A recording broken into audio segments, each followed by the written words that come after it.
పోకుండా మన మధ్యకి WCM మినిస్ట్రీస్ వ్యవస్థాపకులు మనందరికీ తెలుసు. ఈరోజు మన తెలుగు రాష్ట్రాల్లో మంచి పరిచర్ను కొనసాగిస్తూ క్రిస్టియానిటీలో ఒక సాత్వికమైన మనసుతో అనేక మంది యవనస్తులను దేవుని చెంత నడిపిస్తూ అన్ని గ్రంథాల మీద అవగాహన కలిగి అనేక మందిని క్రైస్తవ్యంలోనికి నడిపిస్తున్న మనకు తెలుసు. మన డిబేట్లో కూడా ప్రాముఖ్యమైన పాత్ర పోషించిన పెద్దగా ఉండి సమన్వయకర్తగా ఉన్న మన మధ్యన ఉన్న కిరణ్ పాల్ గారు ఈరోజు మన మధ్యకి రావడం చాలా సంతోషకరం. మనం అనుకోలేదు, కానీ దేవుడు మన మధ్యకి ఇలా నడిపించడం చాలా ఆనందదాయకం.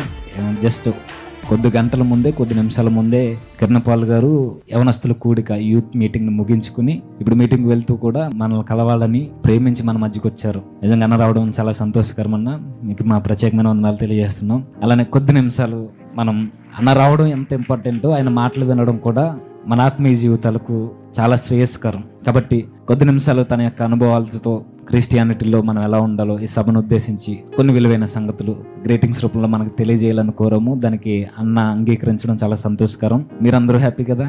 అందరూ చప్పట్లు కొట్టి అన్నకి సమయాన్ని అప్పగిస్తాం. నిజానికి నిన్న సాయంత్రం అన్నగారు నాకు మెసేజ్ చేశారు, ఇటేపు పిఠాపురం సైడ్ మీటింగ్ ఉందని. తమ్ముడు మీటింగ్ బాగా జరుగుతున్నాయి అనుకుంటా, ఇప్పుడే చూశాను అని. అయ్యో అలా వెళ్తున్నప్పుడు ఇలా రావాల్సిందన్నా, నేను రిసీవ్ చేసుకునేవాడిని అంటే, తమ్ముడు పిలిస్తే రాకుండా ఉంటానని వచ్చారు. ఒకరోజు నేను ఈయన వీడియోస్ చూస్తున్నాను, ఈ కామెంట్లు ఏం పెట్టారని చూసినప్పుడు అసలు ఏమాత్రం మాటకి వందనం లేని ఒక వంకర ఆయన పొగుడుతూ కామెంట్ పెట్టాడు. ఆ కామెంట్ పెట్టింది ఎవరంటే రాధా మనోహర్ దాస్. ఆ రోజు నాకు అనిపించింది నిజంగా అసలు ఆ జననోడిని కూడా వినిపించేలాగా చక్కగా సాత్వికంగా చెప్పాడు. నిజంగా అన్నం చూసుకునే విషయాలు మనం నేర్చుకోవచ్చు అనిపించింది. ఎప్పుడు పరిచయం అవుతాడు అనుకున్నాను, గొడవలో బాగా పరిచయం అయ్యాడు. కాబట్టి అన్న వచ్చి గ్రీటింగ్స్ ఇస్తూ 4 మాటలు మనకు చెప్పి మనల్ని ఆదరిస్తారని కోరుకుంటున్నాను. అన్న దయచేస్తారు. కలుగునుగాక. ఆమేన్. క్రీస్తునందు నా సాటి దేవుని కుటుంబ ప్రజలు మీరందరూ, ప్రభువు పేరట మీకు సమాధానం కలుగునుగాక. నూతన సంవత్సరంలోకి అడుగు పెట్టాం కాబట్టి ఈ సంవత్సరంలో నూతనమైన తీర్మానంతో పాతవి గతించెను సమస్తము నూతనమాయననే వచనాన్ని జ్ఞాపకం చేసుకుని ఒక నూతన తీర్మాన బలం పొంది మీరు వర్ధిల్లుదురుగాక. కాలం గతిస్తుంటే కాలంతో పాటు అదృష్టాలేమి రావు. కాలం గతిస్తూ ఉంటే కాలాన్ని అదృష్టంగా మార్చుకునే శక్తి మన విశ్వాసానికి ఉంది. గట్టిగా చెప్పండి ఆ మాట. ఆమేన్. మన ఆలోచన విధానం ఎంత స్థిరమైతే కాలంతో పాటు మన అంతస్తు అంత ఉన్నతమవుతుంది. నూతన సంవత్సరం రాగానే కొత్త దీవెనలేమి రావు, కానీ నూతన సంవత్సరంలో మన ఆలోచన ఇంకా నూతనమైతే మనమే దీవెనగా మారిపోతాం, మనమే ఆశీర్వాదంగా మారుతాం. నేను ఎప్పుడు గడిచిన 19 సంవత్సరాలుగా ప్రతి సభలో నేను ఒక స్లోగన్ ఇస్తూ వస్తున్నాను. ఆశీర్వాదాలు దీవెనల కొరకు సంఘం మందిరానికి రాకూడదు, ఆశీర్వాదాలు దీవెనల కొరకు సభలకు వెళ్ళకూడదు. మనమే ఆశీర్వాదంగా మారడం కొరకు మందిరానికి వెళ్ళాలి, మనమే ఆశీర్వాదంగా మారడానికి సభలకు వెళ్ళాలి. ఆశీర్వాదాల వెంట మనం కాదు, మన వెంటే ఆశీర్వాదాలు. ఆమేన్. అందుకు ప్రాస్పరిటీ వెంట మనం పరిగెత్తొద్దు, మనం ప్రాసెస్ వెంట పరిగెడదాం. ప్రాస్పరిటీ మన వెంటే వచ్చేస్తుంది. సో నా సాక్ష్యం అదంతా కూడా మీరు యూట్యూబ్లో చూసే ఉంటారు, వినే ఉంటారు. పసితనం నుంచి నేను నేర్చుకున్నది ఒకటే, ప్రాసెస్ వెంట పరిగెత్తడం. ఆ రోజు నుండి ఈ రోజు వరకు ఎప్పుడు ఎవరి దగ్గర చేయి చాపకుండా, ఇండైరెక్ట్ గా కూడా ఎప్పుడు అడగకుండా, దేవుని మహాకృప ఇన్ని సంవత్సరాలు దేవుడే సమస్తాన్ని సమకూర్చడానికి కారణం ఒకటే, ప్రాసెస్ వెంబడించడం. మీరు కూడా ప్రాసెస్ ని వెంబడించండి, ప్రాస్పెరిటీ దానికదే వచ్చేస్తుంది. ఈ నా జీవిత లక్ష్యాన్ని లేదా నా తీర్మానాన్ని, నా రోషాన్ని దృష్టిలో ఉంచుకుని ఒక వచనం మీ ముందు చదువుతాను. కీర్తనల గ్రంథం 73వ కీర్తన 24వ మాట చదువుకుందాం. నీ ఆలోచన చేత నన్ను నడిపించెదవు. ఆమేన్. ఆయన ఆలోచన చేత నడిపించబడుతున్నప్పుడు మనం మహిమలో చేర్చబడతాం. అయితే ఇక్కడ ఒక విషయం, మహిమ ఉంది, అధిక మహిమ కూడా ఉందంట. దేవుని గూర్చి ఎవరికి ఎక్కువ జ్ఞానం ఉంటుందో వారు పరలోక రాజ్యంలో ఎక్కువ స్థాయిలో ఉంటారు. దేవుని గూర్చి ఎవరికి తక్కువ అవగాహన ఉంటుందో వారు పరలోక రాజ్యంలో తక్కువ వారిగా ఉంటారు. ఎందుకంటే దేవుని గూర్చిన జ్ఞానం మాత్రమే మనకు పరలోకంలో అధిక మహిమనిస్తుంది. జ్ఞానం లేని వాడు పరలోక రాజ్యంలో తక్కువ వాడవుతాడు. అందుకే మనకు దేవుడిచ్చిన ఈ గొప్ప అవకాశం, సంవత్సరం తరబడి సంవత్సరం గడుస్తున్నప్పుడు మనం నానాటికి దేవుని జ్ఞానములో ఎదుగుదుముగాక. ఆమేన్. జ్ఞానము దేవుని ఆలోచన విధానంలోనే ఉంది. ఫర్ ఎగ్జాంపుల్ చెప్తాను. ఈ మార్చ్ రాగానే మీలో చాలా మంది ఎగ్జామ్స్ కోసం ప్రార్థన చేసేవారు ఉంటారు కదా. మార్చ్, ఏప్రిల్ అంతా ఎగ్జామ్ మార్కుల కోసం ప్రార్థన చేస్తారు. నేను మిమ్మల్ని ప్రభు పేరిట బ్రతిమాలుతున్నాను, ఎవరు మార్కుల కోసం ప్రార్థన చేయకండి. మీరు ఎంత ప్రార్థించినా మార్కులు రావు, ప్రార్థనకు మార్కులు రావు. దేవుడు అసలు మార్కులు వెయ్యడు. మీరు చెప్పండి, నీ 20ని 60 చేసేయాలా? నీ 60ని 80 చేసేయాలా? దేవుని న్యాయం ఎలాంటిదో మీకు అర్థమయ్యేటట్టు చెప్తాను. ఒక వ్యక్తి 2 గంటలు ఏడ్చి ప్రార్థిస్తున్నాడు మార్కులు కావాలని. ఇంకో వ్యక్తి 2 గంటలు కష్టపడి చదివాడు. మీరు చెప్పండి, ఎవరు పాస్ అవ్వడం న్యాయం, ఎవరు పాస్ అవ్వడం దేవుడు కోరుకుంటాడు? అంటే ఏది న్యాయమో ఇప్పుడు మీకు బాగా మీకే న్యాయం తెలిస్తే, న్యాయానికే కేర్ ఆఫ్ అడ్రస్ దేవుడు, న్యాయానికి చిరునామే దేవుడు. ఈ 2 గంటలు ప్రార్థన చేసినోడికి మార్కులు ఎట్లా వేస్తాడు? కాబట్టి మార్కులు ప్రార్థన చేస్తే రావు. అయితే నేను ఒక 3 చెప్తాను. నేను చెప్పే 3 రకాల ప్రార్థన చేస్తే మీరు అసలు ఫెయిలే అవ్వరు. అదేంటన్నా? ఇప్పుడే మీరు ఏమన్నారు? ప్రార్థిస్తే మార్కులు రావన్నారు. మళ్ళీ ఇప్పుడే నేను చెప్పినట్టు ప్రార్థిస్తే మీరు తప్పకుండా పాస్ అవుతారంటున్నారు. ఏమిటి అని అంటే, ఒక నియమం ఉంది బైబిల్ గ్రంథం ప్రకారంగా. దేవునికి ఒక చట్టం ఉంది. ఆ ప్రకారంగానే మన విశ్వాసం, మన మాట, మన ఆలోచన, మన ప్రవర్తన కొనసాగాలి. 3 మీ ముందు పెడతాను. మొట్టమొదటిది, దేవుణ్ణి అడగండి, జ్ఞాపక శక్తిని వరముగా ఇవ్వు ప్రభువా అని అడగండి. తప్పక ఇచ్చేస్తాడు ఆయన. రెండవది, ఎగ్జామ్స్ టైంలో ఆరోగ్యాన్ని ఇవ్వండి ప్రభువా, ధైర్యాన్ని ఇవ్వండి ప్రభువా అని అడగండి, ఇచ్చేస్తాడు. మూడవది అడగండి, ప్రశ్న చూడగానే నేను చదివిన ఆన్సర్స్ జ్ఞాపకం చేయి ప్రభువా అని అడగండి. చాలు, రాయమని అడగద్దు, మీరే రాయాలి. మనకి ఎలా అలవాటు అయిపోతుందంటే, ఏదైనా ఒక ప్రాబ్లం వచ్చినప్పుడు దాన్ని ఎదిరిస్తామని దేవుడు చూస్తాడు. తప్పించు ప్రభువా అని మనం అడుగుతాం. శ్రమలు తప్పించమని పొరపాటును అడగండి. శ్రమలను గెలిచే శక్తిని నాకు ఇవ్వండి ప్రభువా అని అడగండి. మీరు సైనికులు అయిపోతారు. ఆమేన్. శ్రమలను ఎదిరించే శక్తిని ఇవ్వు ప్రభువా అని అడగండి. మీరు ఇంకో జేమ్స్ అవుతారు. Praise the Lord. శ్రమలను ఎదిరించడం నేర్చుకోవాలి. పోరాడి గెలవడం నేర్చుకోవాలి. నిందలు వస్తాయి, అవమానాలు వస్తాయి, శ్రమలు వస్తాయి, కల్పిత మాటలు ఎన్నో చెప్తారు. నీవు దేవుని ముందు సరిగ్గా ఉన్నది నిజమైతే దేవుడి నిన్ను నిరూపిస్తాడు.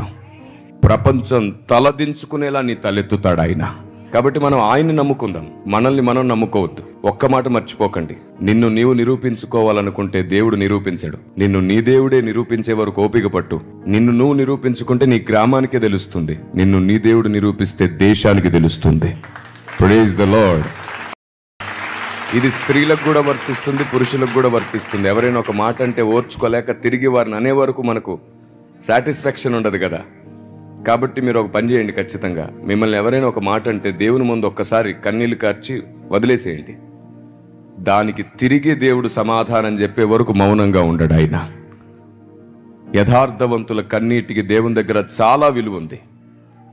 అయితే మీకోసం నేను ఒక రోషం కలిగిన సందేశాన్ని నా మనసులో మోసుకొని తిరుగుతున్నాను. అందుకే తమ్ముడు పిలవగానే ఖచ్చితంగా మీకు ఈ వార్త అందించాలి అనే ఆలోచనతో వచ్చేసాను. ప్రస్తుత క్రైస్తవ సమాజం భారతదేశానికి అపార్థమయ్యింది. అపార్థమైన క్రైస్తవ్యాన్ని భారతదేశానికి అర్థమయ్యేటట్లు చేద్దాం రండి.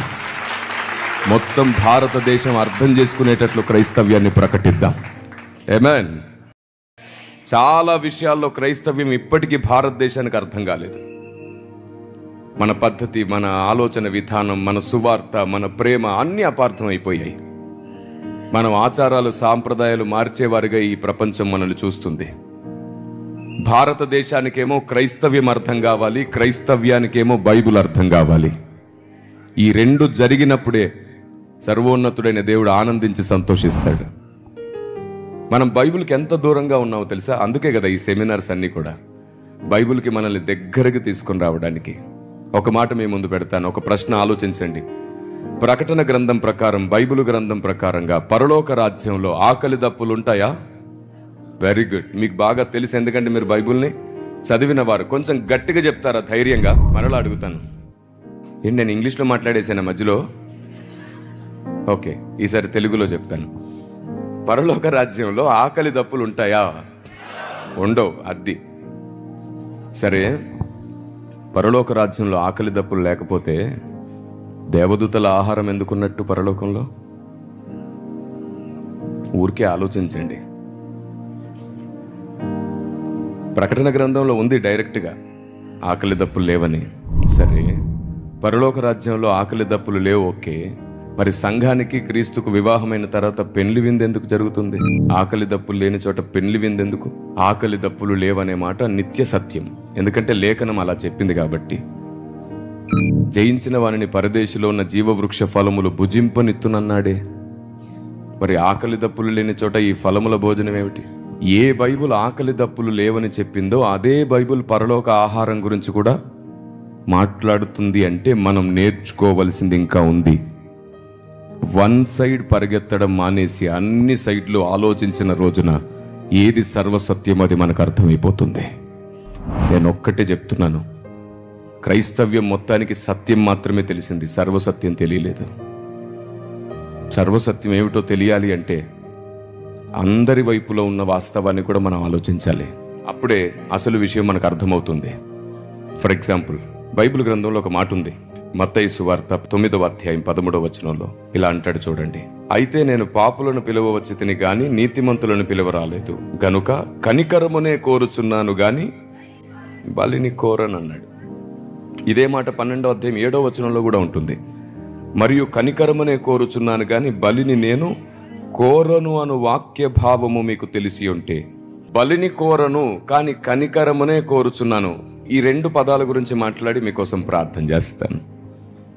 కనికరమును కోరుచున్నాను అన్నాడు, బలిని కోరను కనికరమునే కోరుచున్నాను అనే మాటకు అర్థం ఏమిటో తెలుసా? కనికరం అంటే మన డిక్షనరీ లెవెల్లో మన ఆలోచన విధానం ఏమిటంటే దయ చూపించడం, జాలి కలిగి ఉండడం, సహాయపడడం, ఇలాంటి ఎన్నో పర్యాయ పదాలకు కనికరం ముందుంటుంది. బలిని కోరను గాని కనికరమునే కోరుచున్నాననే మాటకు అసలు అర్థం అది కాదు. ఈ లోకంలో కనికరం అంటే దయా, జాలి అవన్నీ ఉంటాయి. కానీ అక్కడ ఒక మాట అన్నాడు, నిర్దోషులను మీరు దోషులుగా చేయకుందురు అన్నాడు. మీ బలి నైవేద్యముల కంటే కూడా నేను కోరదగింది ఏమిటంటే నిర్దోషులను దోషులుగా మీరు చేయకండి. నిర్దోషులు దోషులు ఎలా అవుతున్నారు? సింపుల్. మనలో చాలా మంది మైండ్స్ డస్ట్బిన్ మైండ్స్ ఉంటాయి. డస్ట్బిన్ మైండ్స్ అంటున్నాను నేను. సాతాను ఏది వేస్తే అది లోపలికి వెళ్ళిపోతుంది. ఏది విన్నా సరే ఇది నిజమా అని నమ్మేవారు ఉంటారు చూసారు, అది డస్ట్బిన్ మైండ్ సెట్. ఒక ఊర్లో 10 వీధులు ఉన్నాయి. ప్రతి వీధికో కుక్క ఉంది. మధ్యరాత్రి కుక్కలన్నీ అరవడం చూసి ఊరందరూ లేసొచ్చారు. కుక్కలతో అడుగుతున్నారు, ఏంటి అలా అరుస్తున్నారు మీరు? 10వ వీధి కుక్క అనింది, నాకేం తెలీదు. 9వ వీధి కుక్క అరిసినందుకే నేను అరిశాననింది. 9వ వీధి కుక్కను అడిగితే 9వ వీధి కుక్క 8వ వీధి కుక్కను అడగండి, నాకేం సంబంధం లేదనింది. ఫైనల్గా మొదటి వీధి కుక్క దగ్గరకు వచ్చారు. ఏమిటే కుక్క అరిసావంట, నీ వల్ల అందరు నిద్రలు పాడైపోయాయి, ఎందుకు అరిసావంటే అది చెప్పిన కారణం ఏంటో తెలుసా? రాత్రి తిన్నది అరగలేదు సార్ అనిందంట. అలా ఉంటుంది కొందరి వ్యవహారం. ఎవరు ఏది చెప్పినా సరే గుడ్డిగా ఇంకొకరికి చెప్పే ప్రతి వ్యక్తి స్వభావం కుక్క స్వభావమే. క్రీస్తును సాధన చేస్తున్నాం మనం. లేఖనాలను ధ్యానించడమే కాదు, ముద్ర వేసుకుంటున్నాం మనం. ఈరోజు అర్థం కాని విషయం రేపు అర్థమవుతుందనే నిరీక్షణతో బ్రతకండి. అప్పుడు ఎవరిని అపార్థం చేసుకోం. ఏది సత్యమో అదే మనకు అర్థమవుతుంది. అవును, నిజానికి అపార్థానికి మధ్యలో ఒక అగాధమే నిలబడిపోయి ఉంటుంది. ఎప్పుడు నిజానికి అబద్ధానికి మధ్యలో ఒక అగాధం ఉంటుంది. దీన్ని దాటడానికి పెద్ద సాహసం చేయక్కర్లేదు. ఒక వంతెన నిర్మిస్తే చాలు, మొత్తం అందరికీ దారి తెలిసిపోతుంది. మనం ఆ వంతెన నిర్మించాం, డైరెక్ట్గా ఎగరడానికి ట్రైనింగ్ ఇస్తాం. అక్కడే తప్పు జరిగిపోతుంది క్రైస్తవ సమాజంలో. వద్దు. అనేకులలో పొరపాటు బోధలు ఉన్నాయి, కానీ వారిలో సత్యము కూడా ఉంది. ఒకరిలో అబద్ధం ఉన్నంత మాత్రాన, ఒకరు అబద్ధ బోధ చేసినంత మాత్రాన మొత్తం అబద్ధం కాదు, కొంత సత్యం కూడా ఉంటుంది. మన పోరాటం, మన ఆలోచన ఆ కొంచాన్ని కూడా సరిచేద్దామని. అదే నిజమైతే సహనంగా ఉండండి, ఓపికతో ఉండండి. మీ సహనం సకల జనులకు కనబడనివ్వండి. మీ భక్తి సంపూర్ణం కానివ్వండి. లేఖనం మీ బ్రతుకులో నెరవేరే వరకు ఆయన చేయి పట్టుకొని అడుగులో అడుగు వేస్తూ ఉండండి.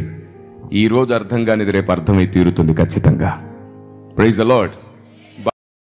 బైబిల్ ఇలా సెలవిచ్చింది, నా జనులు జ్ఞానము లేక నశించిపోతున్నారు, నా జనులు జ్ఞానము లేక చెరపట్టబడుచున్నారు అని. దేవుని గూర్చిన జ్ఞానం మనకు కావాలి. ఇప్పుడు ఇంతకుముందు నేను ప్రశ్న అడిగానే, అలాంటివి 3000 ప్రశ్నలకు ఇప్పటికీ సంఘానికి జవాబు తెలియదు. అది మాత్రమే కాదు, 10,000 సంగతులకు సంఘం ఇప్పటికీ దూరం. 2-3 అడుగుతాను, కొంచెం ఆలోచించడానికి మాత్రమే. మీకేదో తెలియదు అని చెప్పడం నా ప్రయత్నం కాదు. మనకి ఇంకా చాలా విషయాలు తెలియదు అని స్పృహ కలిగించడానికి చెప్తున్నాను. ఆదరణ ఎప్పుడు కలుగుతుందో తెలుసా? ఎంత దూరం ఉన్నామో తెలిసి ఎంతలో త్వరగా వెళ్ళిపోతామో తెలిసినప్పుడు ఒక నిరీక్షణ కలుగుతుంది. మీరు బైబిల్కి ఎంత దూరంగా ఉన్నారో తెలిస్తే ఎంత త్వరగా దగ్గరికి వెళ్ళాలో కూడా మీకు అర్థమైపోతుంది. మీ పోరాటం మరల నూతనం అయిపోతుంది. Praise the lord. ఏదో ఒకసారి అందరు చెప్తారా మాట? ఆమేన్. Praise the lord. అందరు కలిసి స్తుతించడంలో లాభం ఉంది. మన పక్కనే కొందరు ఉంటారు, ఆయన్ని స్తుతించడానికి కూడా సిగ్గుపడేవారు. నీ స్తుతి మరొకరికి స్తుతి నేర్పిస్తుంది. నువ్వు బిగ్గరగా స్తుతిస్తే వారు సిగ్గుపడ్డం మానేసి వారు దేవుణ్ణి స్తుతించడం నేర్చుకుంటారు. Praise the Lord. నేను చాలా సంతోషిస్తున్నాను మిమ్మల్ని అందరినీ చూస్తూ. భవిష్యత్తులో మీరు ఈ దేశానికి జవాబుగా నిలబడేటట్లు దేవుడు చేయునుగాక. మీ ప్రాంతంలో ఎలాంటి ప్రశ్నలు వచ్చినా సహనంతో సమాధానం చెప్పేవారు అవుదురుగాక. సహనం మాత్రమే ఈరోజు ఈ భూమి మీద భారతదేశాన్ని గెలవడానికి ఆయుధం అవుతుంది. మీరు ఎంత ఓపికగా ఉంటారో అంత త్వరగా సత్యం సమాజానికి అందుతుంది. మీరు ఆవేశపడి కామెంట్లు చేసినా, ఆవేశపడి అవసరం లేని వారికి లైకులు కొట్టినా, వారి మాటలు సమాజంలో తప్పకుండా అపార్థం అవడమే కాదు, మొత్తం క్రైస్తవ్యానికి అపార్థాన్ని తెచ్చిపెడతాయి. ఆవేశపడనే వద్దు. మీరెంత ఓపికతో ఉంటారో అంతగా సత్యం గెలుస్తుంది. మీరు ఆవేశపడితే మీ ఆవేశమే వారికి పెట్టుబడి అవుతుంది. అవును, ఆవేశాన్ని తీసుకెళ్ళి వారి స్వామీజీలకు, పూజారులకు చూపించి మరీ వాళ్ళు క్యాష్ చేసుకుంటున్నారు అన్నింటినీ. క్రైస్తవుడు రోషంగా ఉండడం వేరు, ఆవేశపడడం వేరు. నరుని కోపం దేవుని నీతిని. అయితే రోషం అంటే ఏంటో తెలుసా? ఎన్ని ఆటంకాలు వచ్చినా, ఎన్ని నిందలు వచ్చినా, ఎన్ని సమస్యలు వచ్చినా ప్రారంభించిన దేవుని పని ఆపకుండా ముందుకెళ్తారు చూశారు, దాన్నంటారు రోషం. కోపాన్ని రోషం అనరు. పని కోసం స్థిరమైన తీర్మానం రోషం. దేవుని చిత్తం నెరవేర్చే వరకు ఆగకుండా ఉండే ఆలోచన విధానం పేరు రోషం. అతన్ననాలి రోషగాడని. కాబట్టి పరిశుద్ధ బైబిల్ గ్రంథానికి మనం ఎంత దగ్గరగా వెళ్తే అంత మంచిది. అందుకే నేను ఈ 4 ప్రశ్నలు మిమ్మల్ని అడగాలనుకుంటున్నాను. చాలా చోట్ల భూకంపాలు, యుద్ధాలు సంభవించినప్పుడు పసిపిల్లలు చనిపోతుంటారు కదా. దేవుడు కాపాడాలనుకుంటే వారిని ఒక రోజు ముందు కాపాడగలడా లేడా? ఎందుకు కాపాడట్లేదు? ఏదో పెద్ద కారణమే ఉంది. చాలామంది సేవకులు హార్ట్ స్ట్రోక్తో చనిపోతున్నారు, యాక్సిడెంట్స్లో చనిపోతున్నారు. దేవుడు కాపాడాలంటే కాపాడగలడా లేదా? ఎందుకు కాపాడట్లేదు? మనలో చాలామంది ఈ భూమి మీద మనుషులు పుట్టక ముందే ఎవరు నరకానికి వెళ్తారో, ఎవరు పరలోకానికి వస్తారో భవిష్యత్ తిరిగిన దేవునికి ముందే తెలుసా? మరి నరకానికి వెళ్ళే వారిని పుట్టించడంలో దేవుని ఆంతర్యం ఏమిటి? చాలా పెద్ద కారణమే ఉంది. దేవుడు ఇలా చిటికేసేలోపు సాతాన్ని బంధించగలడు, అంత శక్తివంతుడు. కానీ బంధించకుండా విడిచిపెట్టాడు. ఏంటా కారణం? చాలా పెద్ద కారణమే ఉంది. దేవదూతల్లో ఒకరు 4 రెక్కలు, ఒకరు 2 రెక్కలు, ఒకరు 6 రెక్కలతో ఉన్నారు. సృష్టించడమే ఇలాంటి వ్యత్యాసంగా ఎందుకు సృష్టించావయ్యా అని అడిగితే దేవుడు ఏం చెప్తాడు వాళ్ళకి? చాలా పెద్ద కారణమే ఉంది. అయ్యా, నేను స్త్రీగా నన్నెందుకు పుట్టించావు? నన్ను పురుషునిగా పుట్టించటే నీ కొరకు ఇంకా గొప్ప సేవ చేసేదాన్నని మీలో చాలా మంది అడుగుతుంటారు. అవును, దేవుడు నిన్ను స్త్రీగా ఎందుకు పుట్టించుంటాడు? దానికి సైంటిఫిక్ గాను, లేకపోతే స్త్రీ పడే కష్టానికి కలిగే ఫలము చూపించి కారణం అని చెప్పి సర్ది చెప్పలేం. ఎందుకంటే ఒక వ్యక్తి స్త్రీగా పురుషుడిగా పుట్టడం వెనకాల కూడా ఒకవేళ దేవుడే కారణమైతే దానికోసం చాలా పెద్ద ప్రణాళికే ఉంటుంది. ఇలాగూ దేవుని గూర్చి, దేవుని పనిని గూర్చి, దేవుని ఆలోచన విధానం గూర్చి, చివర్లో దేవుని సంకల్పన గూర్చి నువ్వు ఎంత ఎక్కువ తెలుసుకుంటే అంత త్వరగా నువ్వు దేవుని స్నేహితురాలు అయిపోతావు. యోహాను సువార్త 15వ అధ్యాయం ప్రకారంగా బైబిల్ సెలవిస్తుంది ఏమిటంటే, దాసుడు యజమానుడు చేయుదానిని ఎరగడు అంట. 15వ వచనంలో దాసుడు యజమానుడు చేయుదానిని ఎరగడు, కనుక నేను మిమ్మల్ని దాసులని పిలవక. అంటే దేవుడు చేసేదేమిటో మీకు తెలిస్తే మీరు ఆయనకి ఏమవుతారు? ఎస్. ఈ సెమినార్ ఈరోజు నేను మీ ముందు పెడుతున్నది ఏమిటంటే, దేవుడు ఏం చేస్తున్నాడో తెలుసుకోండి త్వరగా. గ్రంథంలో ఉన్నటువంటి దేవుని ఆలోచన విధానాన్ని తెలుసుకోండి. ఒక పెద్ద మాట చెప్పి నేను ముగించేస్తాను, ఎందుకంటే నేను ఇప్పుడు మరలా ఇంకో చోటుకు పరిగెత్తాలి. ఒక పెద్ద మాట చెప్తున్నాను వినండి. దేవదూతలకు కూడా ఇంతవరకు దేవుడు అర్థం కాలేదు. దేవదూతలకు కూడా దేవుని జ్ఞానం ఇంకా పూర్తిగా తెలియదు. అలా అర్థం కాని దేవుడు, అర్థం కాని జ్ఞానం ఈ గ్రంథంలో ఉంది. దీన్ని ఎంత త్వరగా మీరు అర్థం చేసుకుంటారో అంత త్వరగా దేవదూతలకు కూడా పై స్థానం దేవుడు మనకి ఇవ్వబోతున్నాడు. దేవునికి స్తోత్రం కలుగునుగాక. అలాంటి ఉన్నతమైన జ్ఞానం చేత మీరు ముద్రించబడాలి. ఇక్కడికి వచ్చి దేవుని ఆలోచన బోధించబోతున్న సేవకులందరూ కూడా ఆత్మదేవుని చేత నడిపించబడి మిమ్మల్ని స్థిరపరచాలి. తమ్ముడు సెమినార్ గురించి ప్రకటన చేస్తుంటే ఒక క్లిప్ చూశాను నేను. 6 రోజులు కాదు, మీరు 12 రోజులు అడుగుతారు, రండి అన్నాడు. నిజంగానే అది జరుగునుగాక. ఇక మీదట సెమినార్ నేను ఫాలో అవుతున్నా. నిన్ను నాకు పంపిస్తున్నారు. నువ్వు మాట్లాడిన మాటల్ని, నాకు స్పెషల్ టీం ఒకటి ఉంది, సిబిఐ ఎంక్వైరీ చేశాను నీ మీద నేను. రైట్, మంచి తమ్ముడిని దేవుడు మీకు నాయకునిగా ఇచ్చాడు. Praise the Lord. చిన్న ప్రార్థన చేస్తాను మీ అందరి కోసం. సర్వశక్తిమంతుడైన నా తండ్రి, నా ప్రభువా, ఆలోచనకర్త, సెమినార్లో ఉన్న నీ పిల్లలందరి కోసం ప్రార్థిస్తున్నాను. మీరు దయ చూపించండి. ప్రియతముడు జేమ్స్ కోసం కూడా ప్రార్థిస్తున్నాను. గడిచిన దినాల్లో నీ కుమారునికి మీరు సహాయం చేశారు, ఇప్పుడు కూడా మీరు సహాయం చేయండి. ఆశ్చర్యకరమైన నీ హస్తం నీ కుమారుని నడుపునుగాక. ఇంతమందిని బలపరచడానికి నానాటికి ప్రతిదినం బలమైన శక్తినివ్వండి. మీరు నాకిచ్చిన అధికారంను బట్టి ప్రార్థిస్తున్నాను. ఆరిపోకుండా ఉండే ప్రార్థనా తైలాన్ని నీ కుమారునికి మీరు వరముగా ఇవ్వండి. పరిశుద్ధుడైన మా ప్రభువా, నీ కుమారుని నిత్యము నీ వివేకంతో నింపండి. సరి అయిన దారిలో వెనుక నుండి నీ స్వరంతో నడిపించి అందరినీ బలమైన వ్యక్తులుగా మార్చే శక్తిగా మార్చండి. నీ నోటి బూరగా వాడుకోండి. మీరు నాకిచ్చిన అవకాశాన్ని బట్టి దీవిస్తున్నాను. యేసు శక్తిగల దివ్య నామములో ప్రార్థన చేస్తున్నాను పరమ తండ్రి. ఆమేన్.